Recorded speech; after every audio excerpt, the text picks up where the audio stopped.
Hello everybody, Devin Dean here with the Road Deck Chronicles, and today we wanted to go over our top 10 cards for the upcoming Pitch Black set in the Pokemon trading card game.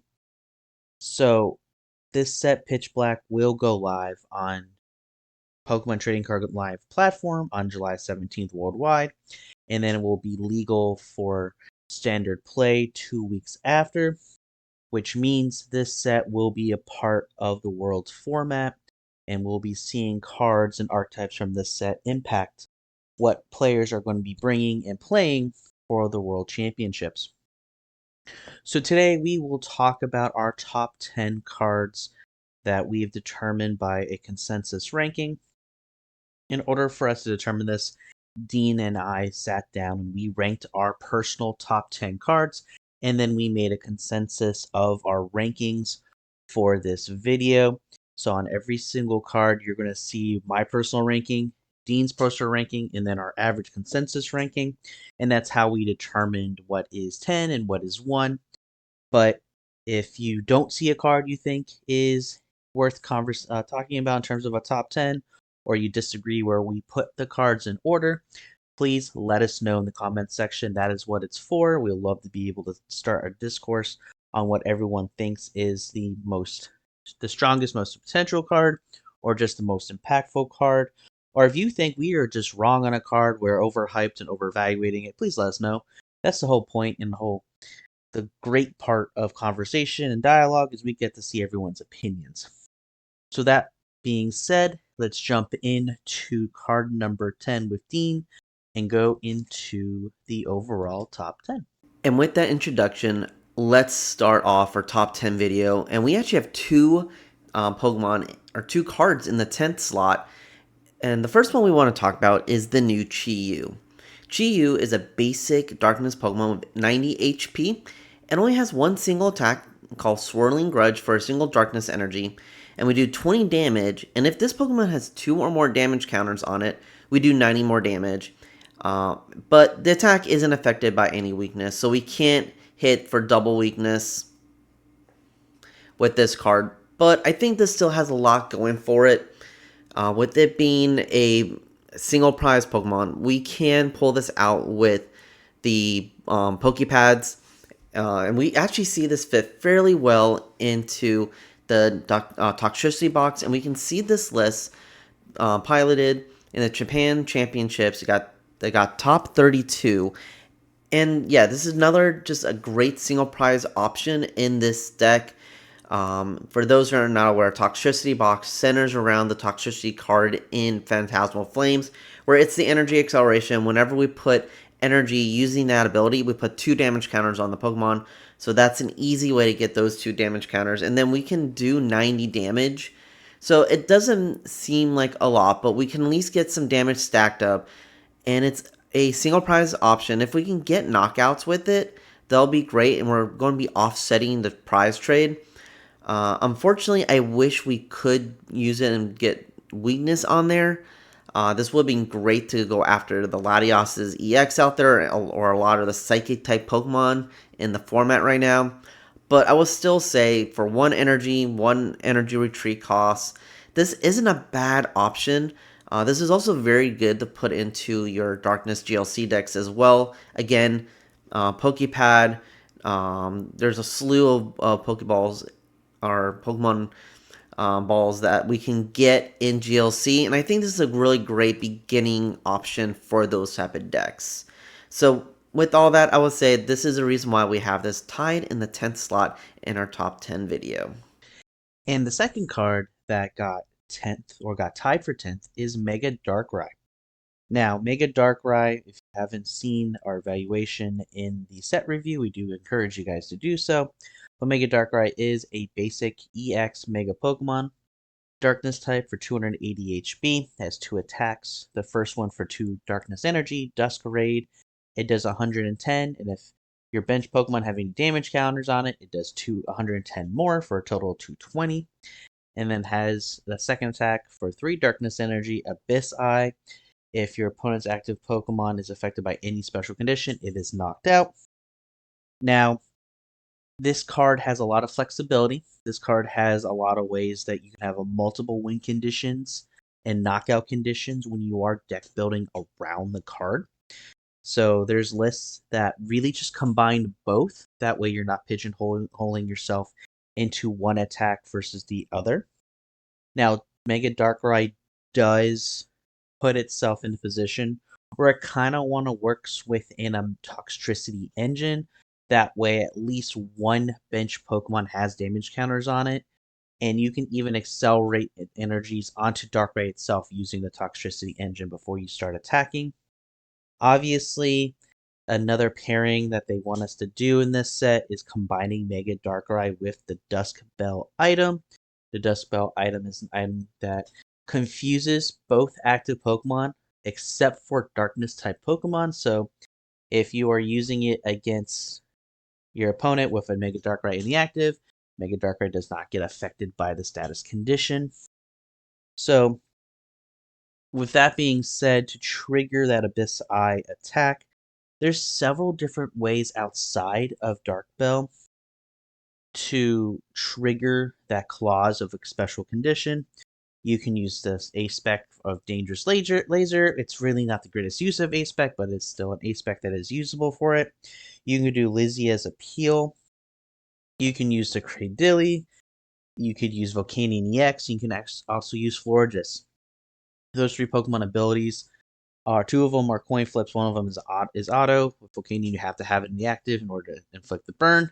But you can have Volcanion active, retreat it with Latias, and then throw Mega Darkrai, and just do a lot of burn shenanigans to get the KO.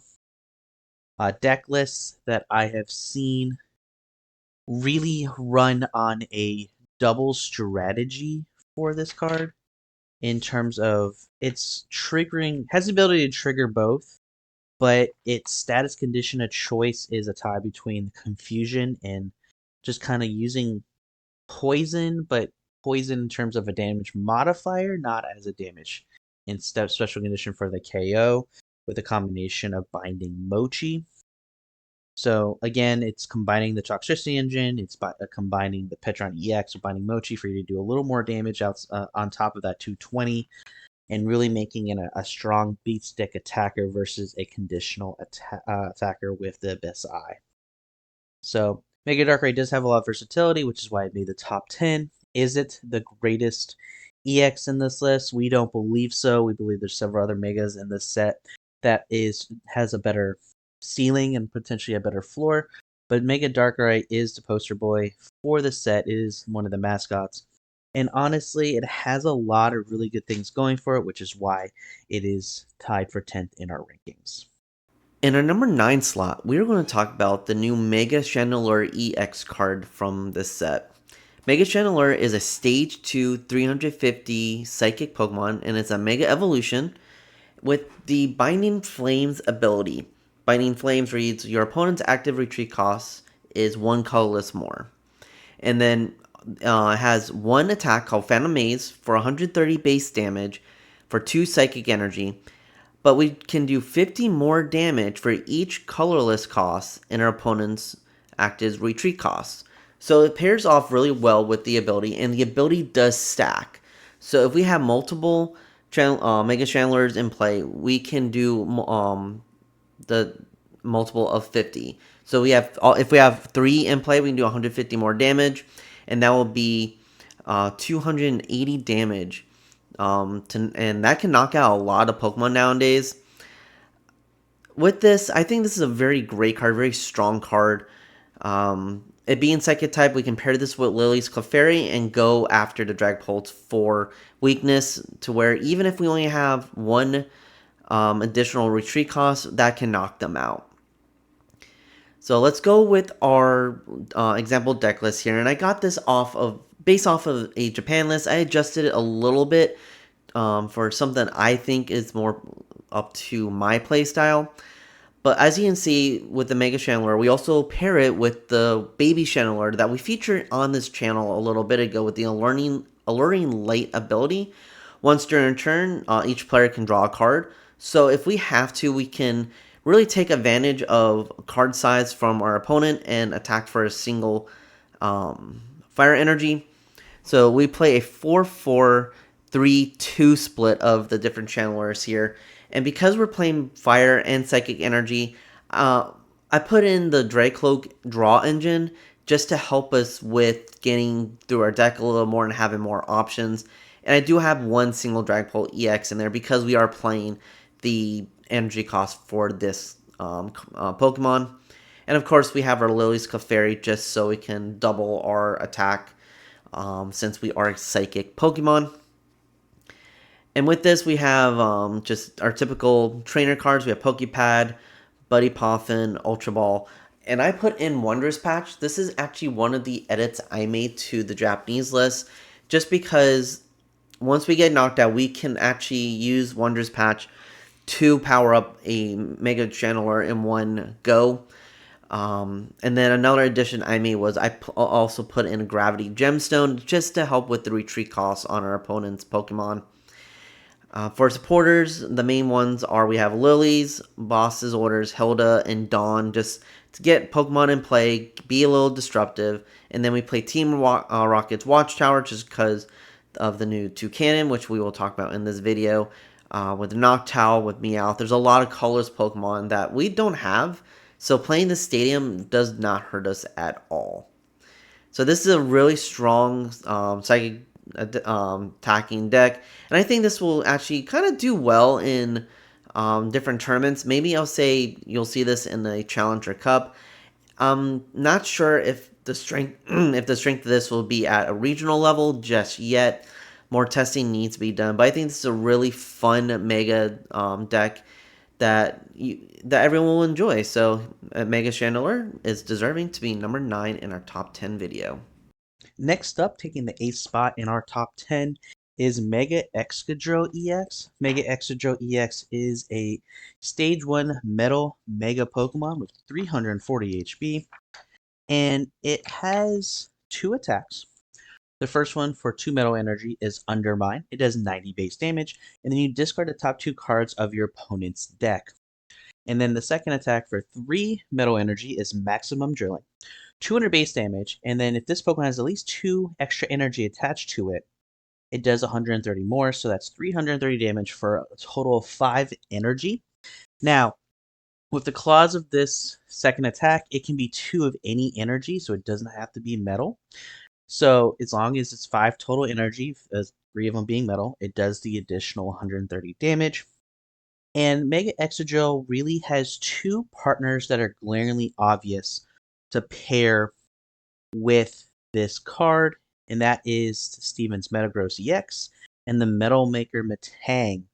So both can accelerate energy. This Steven's Metagross also accelerates psychic energy, which would fulfill the attack cost and attack condition for maximum drilling.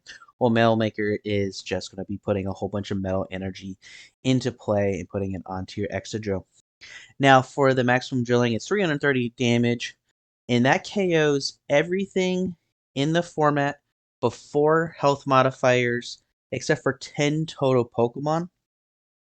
And out of those 10 Pokemon, realistically, you're only going to see maybe 4 of them on a standard ladder play or even in a competitive sense, because all the rest just don't see the play. But again, if you're knocking out everything but 10 total Pokemon, I think that's a really good way to just make that a win condition and making that a KO condition. Mega Excadrill, to me, looks like a big beat stick deck. You're just setting up a 2-2 line and then just powering it up, whatever energy accelerator of your choice. I've seen more toward the Metal Maker build than the Steven Metagross build, but they both more or less work the same way. And they more or less have the same engine with the Genesect EX, kind of allowing you to search for the evolution pieces and putting them into play. So Mega Excadrill has been making some waves and impressions over in Japan, in Indonesia, and Japan Master Ball leagues. And honestly, if this is a deck that you want to build and make your own, you're in a very good spot. Yes, it is weak to fire, and fire is getting a little bit of resurgence. And honestly, it's depending on how you're looking at it. Mega Excadrill gets caught in the crossfire because of the the acceleration and the growth of grass forest decks, or grass forest decks get caught in the crossfire of people planning and teching in different fire attackers for Mega Excadrill. So just being on the lookout for that. It's just one of those situations where the fire weakness is becoming a little more prevalent than it has been, but it's still a good weakness to have, seeing that there's not a lot of strong fire types in the format right now. But again, Mega Extra has a very high ceiling, a very good floor. It has the proper engines to make it good, and that is why it makes it the 8th in our top 10 list. Next up in the number 7 slot is the new Slowbro from this set with the all-out attack. For a single psychic energy, it's a 50 base damage, but if we have no cards in our hand, we do 160 more, so for a total of 210 damage. This is a stage 1 psychic type Pokemon, single prizer, so we can get this out with the Pokepad. And since it is another psychic attacker, we can pair this again with Lily's Clefairy and go after Dragapult. And with a 210 damage times 2, we can knock out Dragapult easily with this card.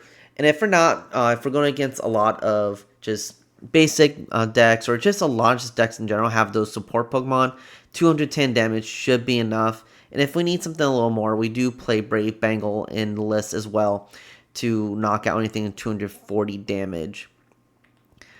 So with the Japanese deck list, the one I found that I thought fit this really well, paired it with the Festival Lead package. So the Festival Lead package is really good with this set. We can use the Boom Boom Groove with the Swirlix and the Festival Grounds to really get everything that we need. If you look at the deck list provided here, we don't really play a lot of supporters. We want to play a lot of cards that we can just get out of our hand. Our goal is to get a 0-card hand every single turn. So with the Boom Boom Groove, with the Thwackey, we're really cherry picking what we need and when we need it. So if we need to get a Hilda, we need to get Larry's Skill, or even the new Gladion, we can do that. And we can also just grab Pokemon with items. Again, we're looking for stuff that we can just play. I think this is a really fun single prize deck. We haven't seen a card like this since the old Gramble from a couple years ago at this point. So hopefully this will make some sort of impact in the meta. If not, it's a fun single prize deck that we can play. And maybe with a couple more optimizations, we can actually make this where you can bring this to a challenge and have a really great time with it. So again, at the number 7 slot is the Slowbro from Pitch Black. And coming into the 6th slot of the Pitch Black top 10 is Bastiodon. So Bastiodon is a stage 2 fossil Pokemon that evolves from Shieldon, 160 HP, metal type, that has the ability Ancient Bulk Word. While this Pokemon is on your bench, prevent all damage done to your Pokemon by attacks of your opponent's Pokemon that have 2 or fewer energy. And then it has an attack for double metal colorless hammer in for 160. But really what this card is going to be focused on is its ability. So as long as it's on the bench, your opponent must have 3 energy on their attacking active Pokemon in order to do any damage, which is big because a lot of decks, especially on the top end of the meta share, utilize very efficient low energy attackers. We're talking about Dragapult EX, who utilizes only 2 energy, and Zoroark, only 2 energy, Slowking, 2 energy. Raging Bolt could attack with 3 energy, that prefer only have 2 in the active. And you have Festival Lead that only attacks really with a 1 energy. So you have a lot of meta-relevant decks that will struggle with this ability.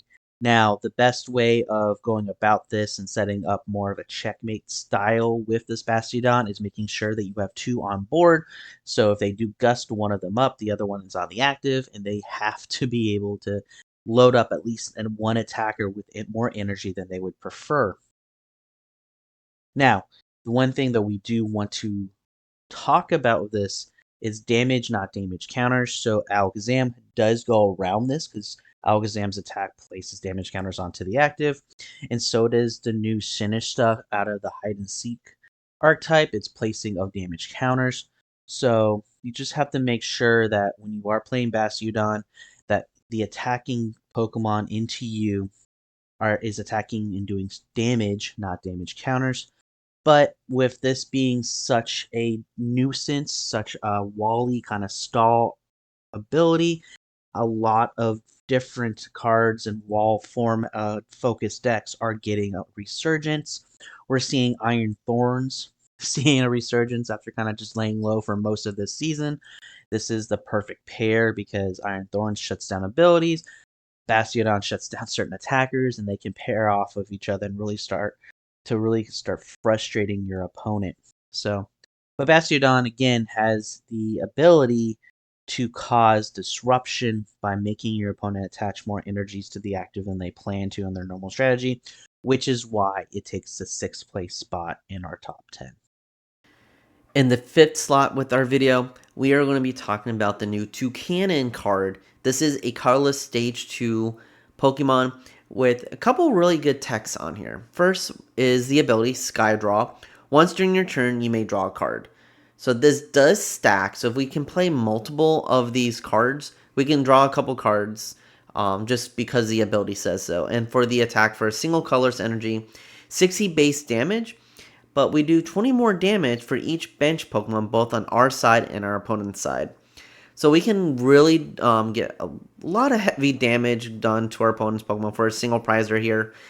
And the one thing I love about this card is that this can be either a support Pokemon or its own archetype. So for this video, I actually kind of want to look at 2 different type of decks that kind of show the versatility of this card. So first we're going to talk about it as a support Pokemon, and we can see this in the Alakazam deck. Of course, Alakazam has no issues with drawing, but putting in the Toucannon for additional draw and also an additional attacker really makes sense in this deck.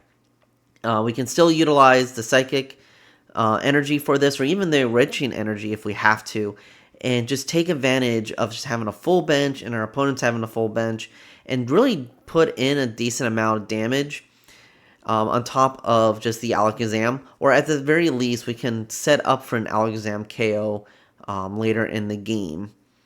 So yeah, this is a really fun version, it being really a support mon. And then if we can go into another list where it's more on a shared responsibility as a main attacker, and we can pair this with the new, well, not the new, but with the Azumarill, where with the Glistening Bubbles ability, Glistening Bubbles, where if we have a Terra Pokemon in play, we can only attack for a single Psychic energy. So pair that with the Toucannon, we play Area 0 Underdeath, and we can really make our bench wide.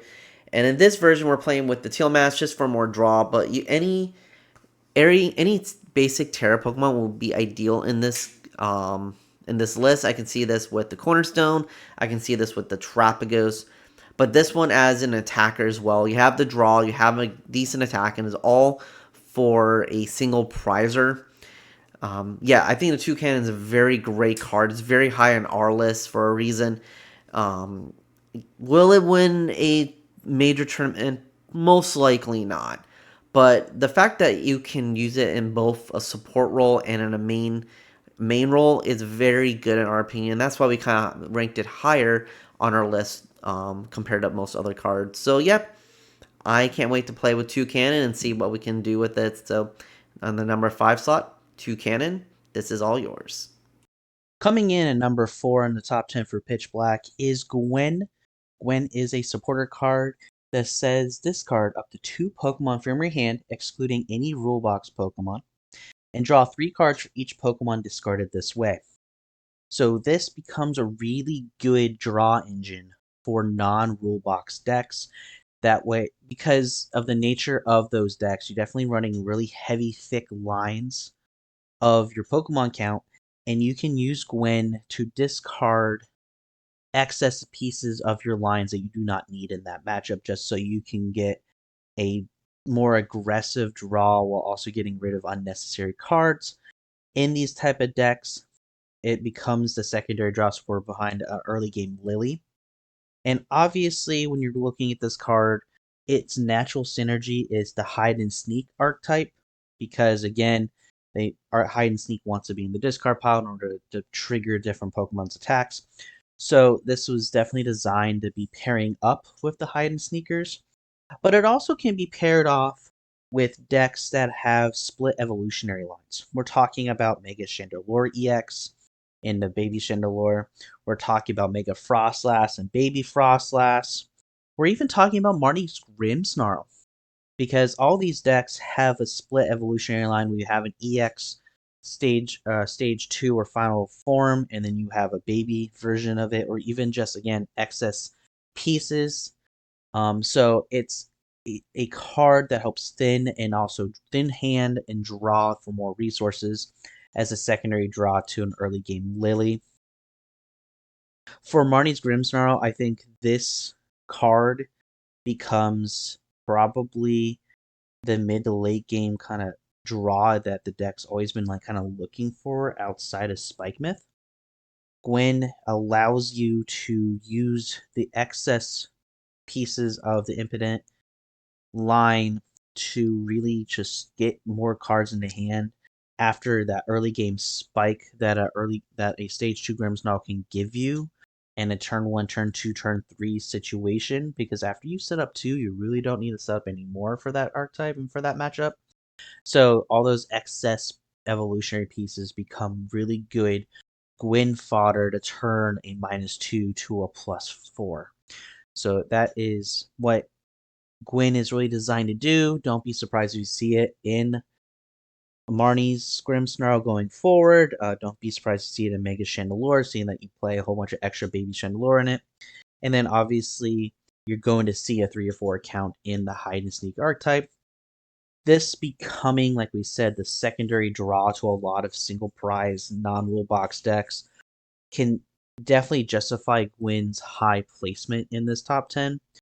I think also the reason why Gywnn is ranked so high is partially because of the other supporters in this set are not really as unconditionally used. A lot of them have a lot more niche situations where Gywnn can really, the only thing that really Gywnn does not like are rule box Pokemon. So if you're doing a big basic EX deck, you're not going to see a Gywnn because Gwynn's not going to get you what you want. But in single prize non-rule box decks, Gywnn becomes really, really powerful in a mid to late game scenario. Okay, y'all, we're in our top 3 here, and in the third spot, we have a trainer card, specifically a supporter card in this set, and we're going to be talking about Gladion's Final Battle. So this one, we kind of talked about a little bit with Slowbro, but this one's a little bit more versatile, and we see this in other decks as well. So the card reads, you can only use this when it's the last card in your hand. So I think that's important to distinguish right off the bat. It has to be the last card in your hand. It does not say it has to be the last card played in your turn. And we'll explain why that's important in a bit. So during this turn, attacks used by your Pokemon that don't have a rule box do 80 more damage to your opponent's active Pokemon. And again, rule box Pokemon are EX, V, etc. We all know what rule box Pokemon are at this point. But this is very crucial with the first part. That has to be done. 1, last card in our hand. 2, non-rule box Pokemon.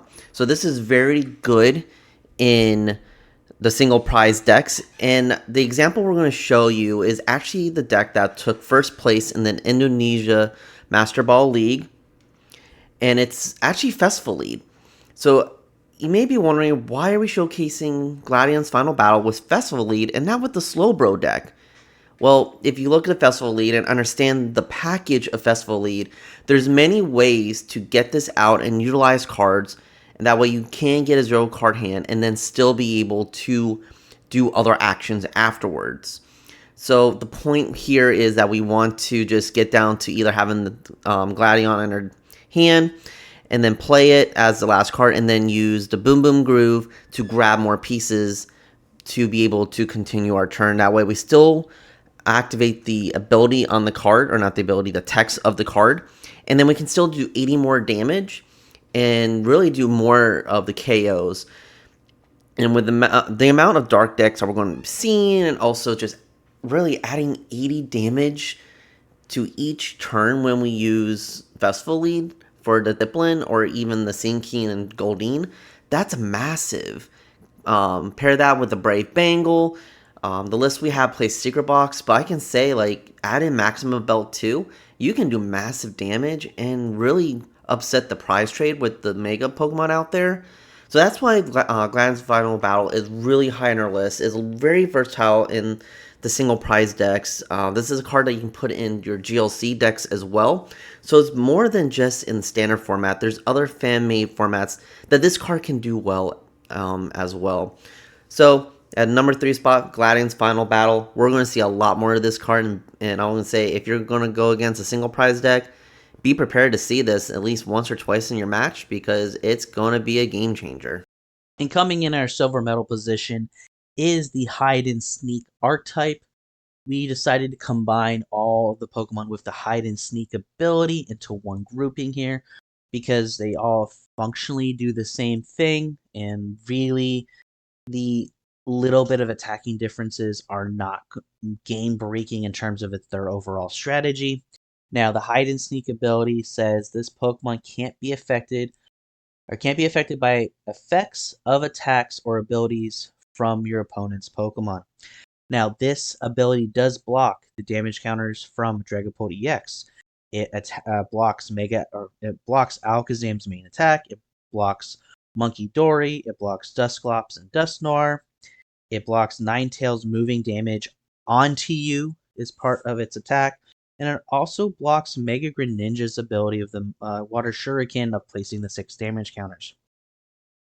And obviously, this Hide and Sneak ability is a core part of a bigger strategy where if you put so many of these Pokemon into the discard pile, they're able to power up other attackers. And we'll talk about one of those shortly. But really, this archetype, this ability, this grouping of Pokemon is really, really powerful, as we listed up to 6 different abilities and attacks that this ability blocks. It really will shape the format for Pitch Black going forward. And this is a really good archetype, really good deck just to get up and running.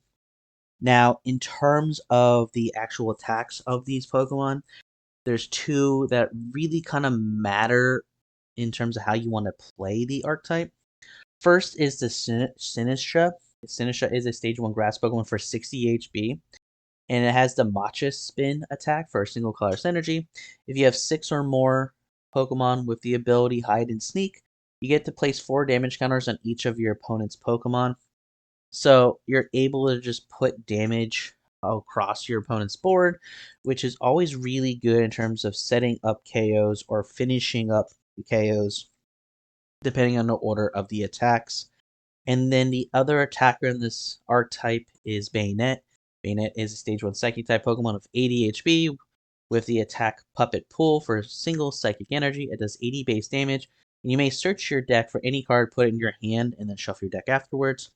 So you have these 2 as early game kind of set up damage or set up your hand, set up your board state type of Pokemon, while at the same time, if they're sitting on your bench, they're protected from a multitude of your opponent's attacks and different archetypes attacks.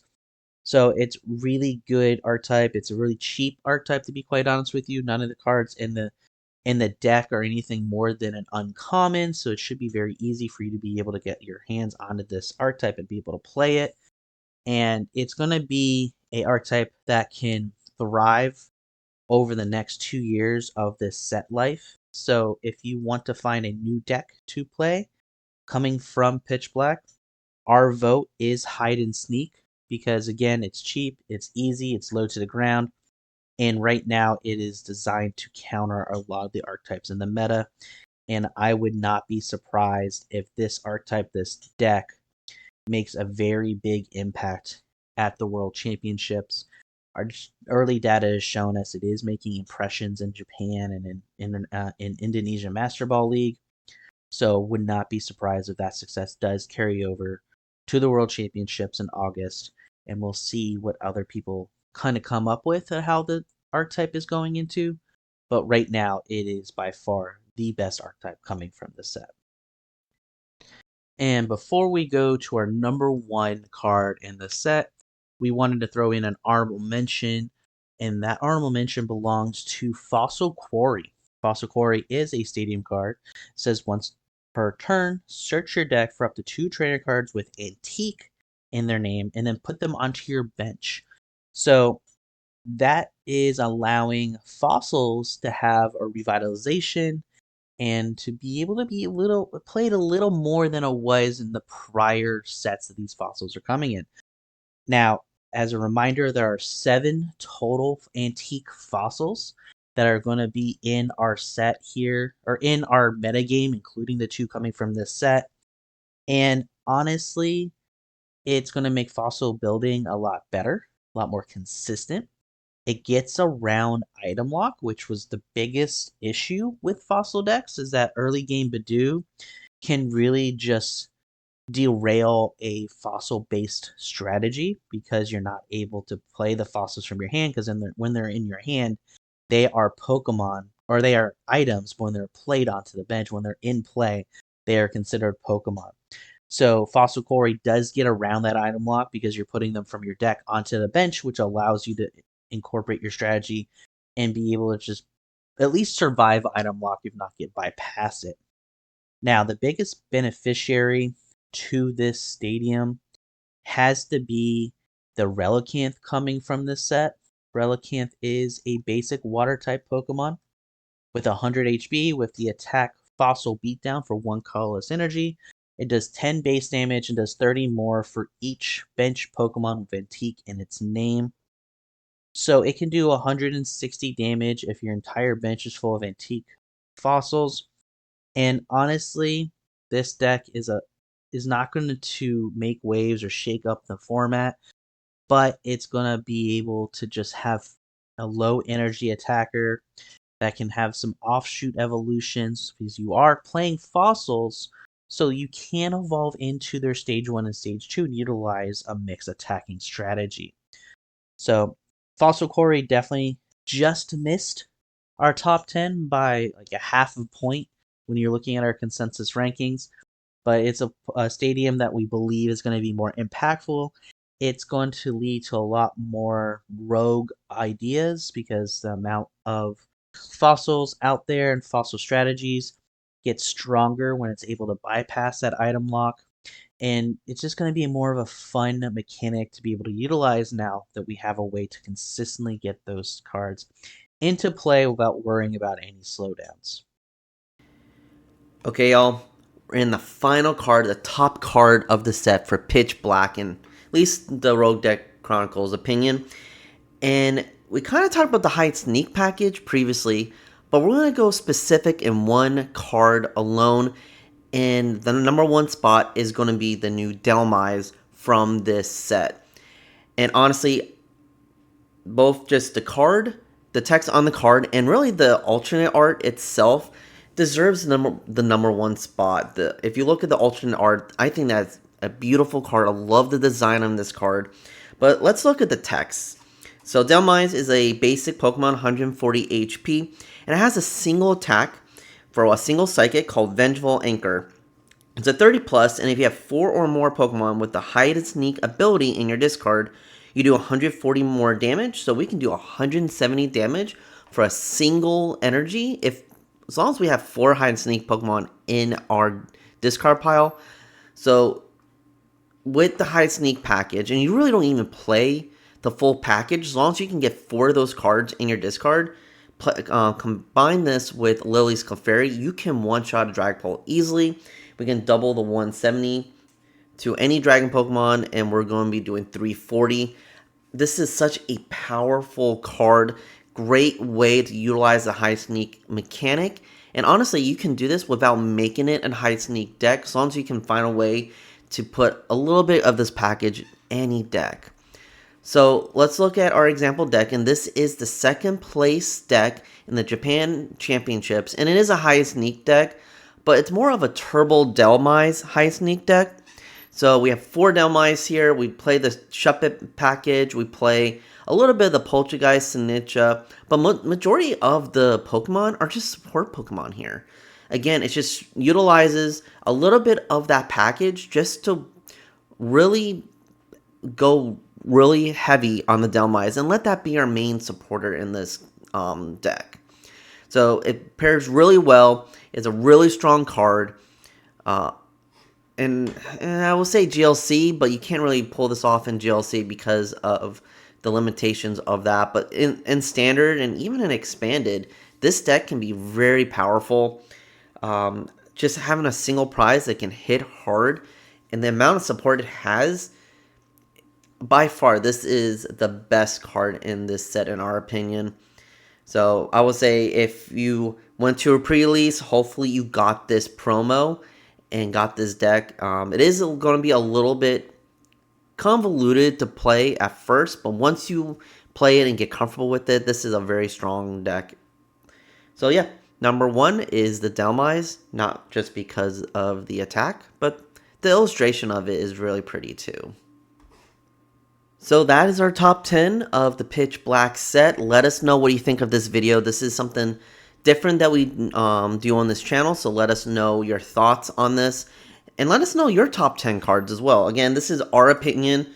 We're just a couple casual players. I'm a little more up to the scene than Dev.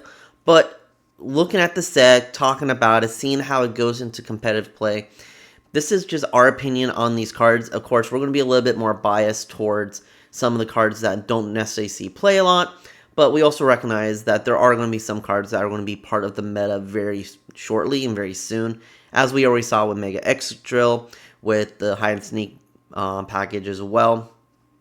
So yeah, let us know. Leave your comments below here. As always, like and subscribe our videos and to our channel. We're always looking for more subscribers. We are a growing YouTube channel. And we just love the interaction with y'all, and thank you for the support.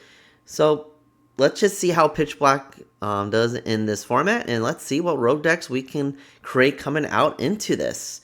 So with all that, thank you for watching our video on the top 10 decks with Pitch Black.